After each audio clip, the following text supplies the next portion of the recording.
নবী ইব্রাহিম এবং তার বিবি সারা জালেম বাদশার শিকার হয়ে গেছিল, শিকারোক্তিতে পড়ে গিয়েছিল। তো নবী ইব্রাহিম তার বিবিকে শিখিয়ে দিয়েছিল যে জালেম বাদশা যখন তোমাকে জিজ্ঞাসা করবে যে ইব্রাহিম নবী তোমার কে, তখন তুমি বলবে যে ওটা আমার ভাই, নজর তোমার উপরে জুলুম চালাবে, তোমার উপরে তোমার শরীর নেওয়ার চেষ্টা করবে, তোমাকে ভোগ করার চেষ্টা করবে। এক পর্যায়ে তার বিবি জালেম বাদশার হাতে পড়ে গেল।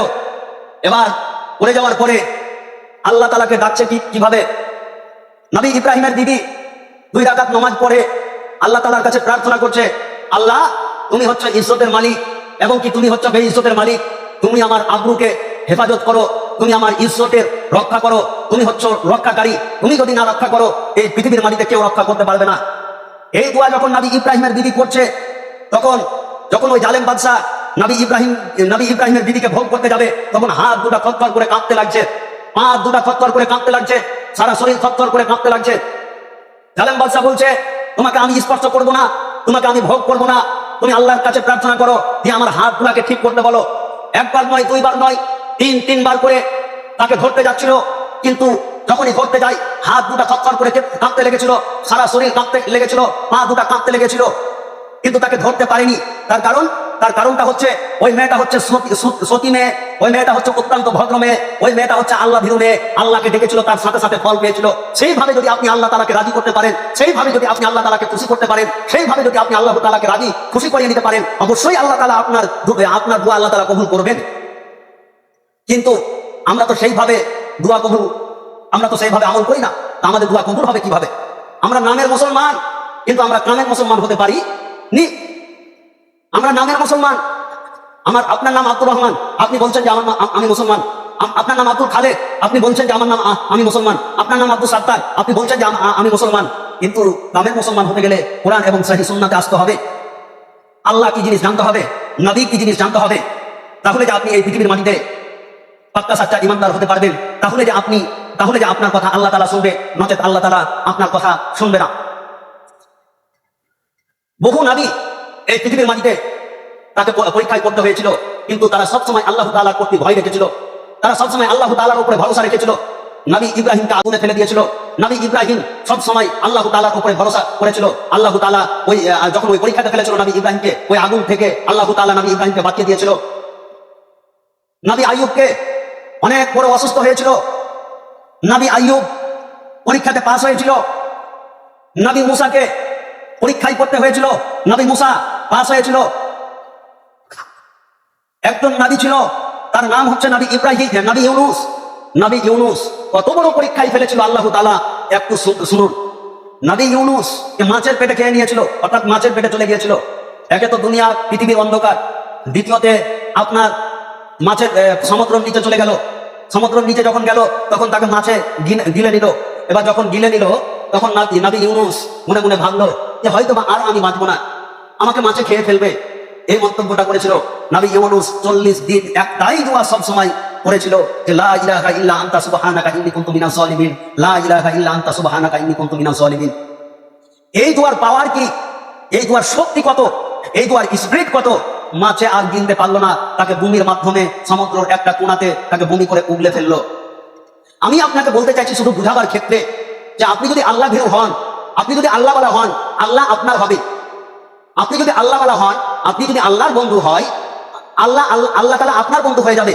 কোরআনে একাধিক আয়াত আছে, কিন্তু আমরা সেই দিক থেকে দুর্বল, সেই দিক থেকে আমরা খুবই কমজোর, তার কারণটা হচ্ছে যে আমরা আসলে কোরআন এবং কি হাদিস মোতাবিক আমরা চলতে পারি না। তারই জন্যই যদি আমরা কোরআন এবং হাদিস মোতাবিক চলতে পারতাম তাহলে কিন্তু অবশ্যই আমরা সাকসেসফুল হতাম। আমরা কোরআন হাদিস মোতাবিক চলতে পারি না বলি আমরা সাকসেসফুল হতে পারি না।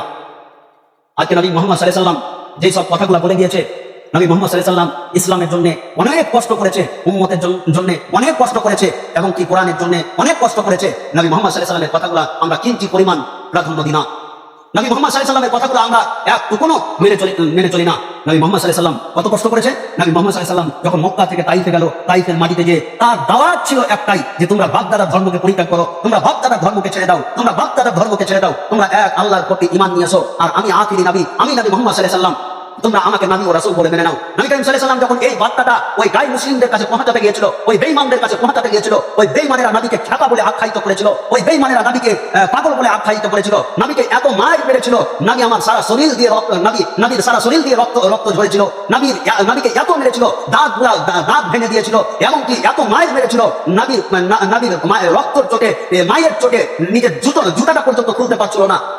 পরিশেষে জিবরাইল আমিন আসলেন। জিবরাইল আমিন এসে নবী মুহাম্মদ সাল্লাল্লাহু আলাইহি ওয়াসাল্লামকে বলছেন, নবী মুহাম্মদ, আপনি যদি অর্ডার করেন, যারা আপনাকে এইভাবে কষ্ট দিয়েছে, যারা আপনাকে এইভাবে মেরেছে, আপনি যদি একটু অর্ডার করেন, তাহলে আমি ওই দেশের মানুষকে, ওই এলাকার মানুষকে, ওই তাইফ দেশের মানুষকে আমি একটা ডান হাতের উপরে পাহাড় নিব, এবং আমি একটা বাম হাতের উপরে পাহাড় নিব, দুইটা আমি পাহাড় এক জায়গাতে নিয়ে আমি ওই তাইফ দেশের মানুষকে বরবাদ করে দিব, আমি ওই তাইফ দেশের মানুষকে শেষ করে দিব। নবী মুহাম্মদ সাল্লাল্লাহু আলাইহি ওয়াসাল্লাম এত মার খেলো, এত রক্তই রক্তিত হলো, তারপরেও নবী মুহাম্মদ সাল্লাল্লাহু আলাইহি ওয়াসাল্লাম বলছে, না জিবরাইল আমিন, তারাকে মারতে হবে না, তারাকে খতম করতে হবে না, তারাকে শেষ করতে হবে না। আমি যদি তারাকে শেষ করে দিতে বলি, আমি যদি তারাকে খতম করে দিতে বলি, তাহলে এই কালিমার দাওয়াত, এই কালিমার মিশন আমি কার কাছে পৌঁছাবো? না, তারাকে খতম করতে হবে না। আমি আপনাকে বলতে চাইছি, এত মার খেলো, তারপরেও নবী মুহাম্মদ সাল্লাল্লাহু আলাইহি ওয়াসাল্লাম তারাকে মারতে অর্ডার করলেন না। এর না আমরা সেই নবীর উম্মত, যেই নবী আপনার জন্য আমার জন্য কাল কিয়ামতের কোটে সাজদায় পড়ে যাবে, আজ শুধুমাত্র নিজের স্ত্রী বাল বাচ্চা নিয়ে ভাববে না, শুধুমাত্র উম্মতি করে ভাববে, সেই নবীকে আমরা প্রাধান্য দিই না, সেই নবীর কথাগুলো আমরা মেনে চলি না। সেই নবীকে যদি আমরা মেনে চলতে পারতাম, তাহলে আমরা অবশ্যই এই পৃথিবীর মাটিতে সাকসেসফুল হতাম।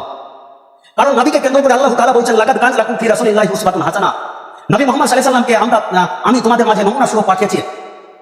নবী মুহাম্মদ সাল্লাল্লাহু আলাইহি ওয়াসাল্লামকে আমি তোমাদের মাঝে মেসেজ স্বরূপ পাঠিয়েছি। তার মানে এটাই বোঝা যাচ্ছে, নবী মুহাম্মদ সাল্লাল্লাহু আলাইহি ওয়াসাল্লাম যেভাবে উঠেছে সেইভাবে আপনাকে উঠতে হবে, নবী মুহাম্মদ সাল্লাল্লাহু আলাইহি ওয়াসাল্লাম যেভাবে বসেছে সেইভাবে আপনাকে বসতে হবে, নবী মুহাম্মদ সাল্লাল্লাহু আলাইহি ওয়াসাল্লাম যেভাবে বিছানায় গিয়েছে সেইভাবে আপনাকে যেতে হবে, নবী মুহাম্মদ সাল্লাল্লাহু আলাইহি ওয়াসাল্লাম যেভাবে লোকজনের সঙ্গে কথা বলেছে সেইভাবে আপনাকে বলতে হবে, নবী মুহাম্মদ সাল্লাল্লাহু আলাইহি ওয়াসাল্লাম আত্মীয় স্বজন পাড়া পড়োশি যত লোকজন আছে সেইভাবে আপনাকে মেনে নিতে হবে। অ্যাকচুয়ালি আমাদের হিরো হচ্ছে নবী, আমাদের মডেল হচ্ছে নবী, আমাদের আখেরি পয়গম্বর হচ্ছে নবী। আমরা নবী মুহাম্মদ সাল্লাল্লাহু আলাইহি ওয়াসাল্লামকে আমাকে প্রাধান্য দিতে হবে, নবী মুহাম্মদ সাল্লাল্লাহু আলাইহি ওয়াসাল্লামের কথা মোতাবেকই আপনাকে চলতে হবে। তাহলে আমরা এই পৃথিবীর মাটিতে সাকসেসফুল হব, নচেত আমরা এই পৃথিবীর মাটিতে সাকসেসফুল হব না।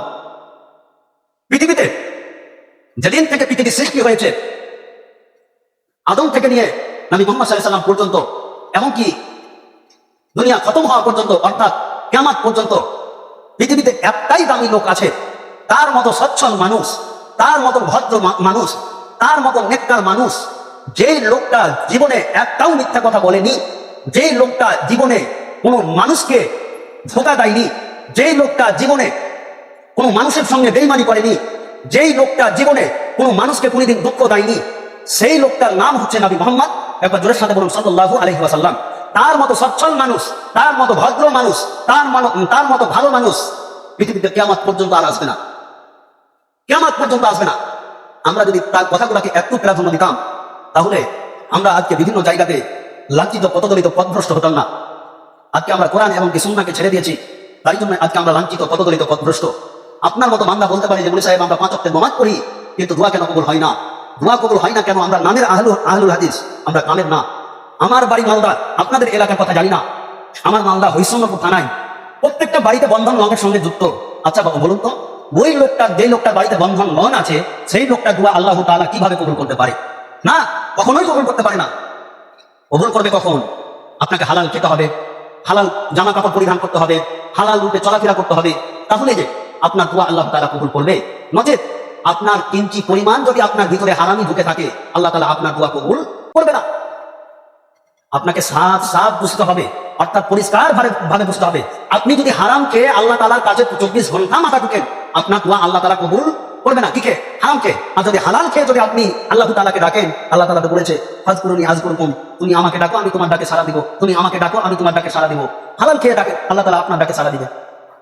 কারণ দোয়া এমন একটা জিনিস, দোয়া এমন একটা জিনিস, নবী করিম সাল্লাল্লাহু আলাইহি ওয়াসাল্লাম বলেছেন যে পৃথিবীতে কোনো মানুষ যদি বিপদে পড়ে, পৃথিবীতে কোনো মানুষ যদি অসুস্থ হয়, পৃথিবীতে কোনো মানুষ যদি বালা মুসিবতে পড়ে, তো তুমি বেশি বেশি করে দান করো, বেশি বেশি করে সাদকা করো। ওই দানের এমন একটা পাওয়ার, ওই সাদকার এমন একটা পাওয়ার, তো ওই সাদকার বিনিময়ে, ওই দানের বিনিময়ে আপনার ভাগ্যকে পরিবর্তন করে দিবেন কে? না তো আল্লাহ তাআলা। আপনাকে বড় বড় বিপদ থেকে বাঁচাবে। আপনি অসুস্থ হয়ে গেছেন, আপনি দান দেন বেশি বেশি করে দান দেন, অবশ্যই আল্লাহ তাআলা ওই দান থেকে, আপনার ওই বিপদ থেকে আল্লাহ তাআলা আপনাকে বাঁচাবেন। কারণ নবী করিম সাল্লাল্লাহু আলাইহি ওয়াসাল্লাম বলেছেন যে পৃথিবীর মাটিতে সব থেকে অতি উত্তম জিনিস হচ্ছে ওটা, কোনটা? লাইসা সাইয়্যিদ আকরামা আলাল্লাহি তাআলা মিনাদ দুআই। আল্লাহর কাছে ওই জিনিসটাই বেশি পছন্দনীয়, আল্লাহর কাছে ওই জিনিসটাই বেশি সৌন্দর্য, যেটা হচ্ছে দোয়া। আপনি আল্লাহর কাছে দোয়া করবেন, আল্লাহ তাআলা কবুল করবে। আল্লাহ তাআলাকে ডাকবেন, আল্লাহ তাআলা আপনার ডাকে সাড়া দেবে। কিন্তু আপনাকে আল্লাহ তাআলাকে ঠিক টাইমে ডাকতে হবে। যেমন ডাকার কয়েকটা টাইম আছে, অতি উত্তম টাইম। আপনাকে সেই মেসেজটি আমি দিয়ে যাই। আব্দুল্লাহ ইবনে জুবাইর থেকে একটা হাদিস বর্ণনা আছে, নবী করিম সাল্লাল্লাহু আলাইহি ওয়াসাল্লাম বলছেন যে সোমবার, মঙ্গলবার এবং কি বুধবার জোহর থেকে নিয়ে আসরের মধ্যস্থলে কোনো ব্যক্তি যদি আল্লাহ তাআলাকে ডাকে, আল্লাহ তাআলা তার ডাকে সাড়া দেন, অর্থাৎ তার দোয়া কবুল করেন। আর একটা যেটা টাইম, সেটা হচ্ছে জুমার দিন আসর থেকে নিয়ে মাগরিবের মধ্যস্থলে কোনো ব্যক্তি যদি আল্লাহ তাআলাকে ডাকে, আল্লাহ তাআলা তার ডাকে সাড়া দেন, অর্থাৎ তার দোয়া কবুল করেন। আর একটা যেটা টাইম, সেটা হচ্ছে সব থেকে অতি উত্তম টাইম, রাত্রি 12টা থেকে নিয়ে ফজরের আজান পর্যন্ত আল্লাহ তাআলা সব থেকে নিচু আসমানে চলে আসে। কোনো বান্দা যখন মসজিদে এসে আল্লাহ তাআলাকে ডাকে, আল্লাহ তাআলা ডাইরেক্ট তার দোয়া কবুল করে নেন। এই টাইমগুলোতে যদি আপনি আল্লাহ তাআলাকে ডাকেন, আল্লাহ তাআলা অবশ্যই আপনার ডাকে সাড়া দেবেন। নচেত আপনি একটু নিজেকে পরিবর্তন করুন, একটু কোরআন এবং হাদিসের দিকে আসুন, অবশ্যই আল্লাহ তাআলা আপনাকে দেবেন। আর আল্লাহ তাআলাকে যদি আমরা না ডাকতে জানি, আল্লাহ তাআলাকে যদি না আমরা আল্লাহ আইনগুলোকে যদি না আমরা মেনে চলি, তাহলে আল্লাহ তাআলা আপনাকে কিভাবে দেবেন? আপনার আগাদিকে কত মানুষের জানাজা হলো, আপনি পরিবর্তন হন না। আপনার আগাদিকে কত মানুষ, আপনার বাপ চলে গেল, আপনার ভাই চলে গেল, আপনার আত্মীয় স্বজন চলে গেল, তারপরেও আপনি পরিবর্তন হন না। কবরের আযাব কঠিন আযাব, কবরের আযাব কঠিন আযাব। সেই কবরের আযাব থেকে কেউ রেহাই পাবে না। যেই লোকটা এই পৃথিবীর মাটিতে এত দামি মানুষ, এত দামি মানুষ, এত ভদ্র মানুষ, সেই লোকটাকেও কবরের মাটিতে কবরে যেতে হয়েছে, অর্থাৎ কবরে তাকে যেতেই হয়েছে। তার নাম হচ্ছে নবী মুহাম্মদ সাল্লাল্লাহু আলাইহি ওয়াসাল্লাম। আমরা তার উম্মত, আমরা কি কবরে যেতে হবে না? এটা কোন মানে হতো? আপনি একটু পরিবর্তন হন, আপনি একটু কোরআনের দিকে আসুন, অবশ্যই আল্লাহ তাআলা আপনাকে দেবেন। আল্লাহ তাআলা আপনাকে অবশ্যই আপনার এই পৃথিবীর মাটিতে আপনাকে সাকসেসফুল করবেন। তাই আল্লাহর কাছে দোয়া করি, আল্লাহ তাআলা যেন আমাকে 5 ওয়াক্তের সালাত আদায় করার তৌফিক দান করায়। সকলে বলুন আল্লাহুম্মা আমিন।